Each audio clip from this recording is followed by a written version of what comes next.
mese fa l'incontro in municipio a San Giorgio in Bosco, da dove avevano inviato una lettera al presidente della provincia Sergio Giordani. Sui 20 chilometri di competenza dell'ente della Valsugana andava messo mano al più presto.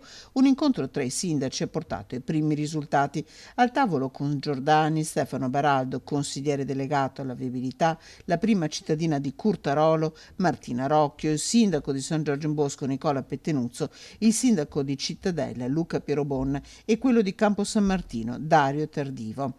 Il primo intervento, concordato in provincia, riguarderà il centro di Curtarolo, tagliato in due dalla Valsugana. Siamo arrivati a questo accordo, quindi partiranno con il primo intervento proprio a Curtarolo, come peraltro richiesto da tutti i sindaci, e di conseguenza verrà rivisto un po' quello che è il progetto della rotatoria nel centro di Curtarolo, tra l'emissione tra le due strade provinciali SP70 e SP47 nel corso del 2026.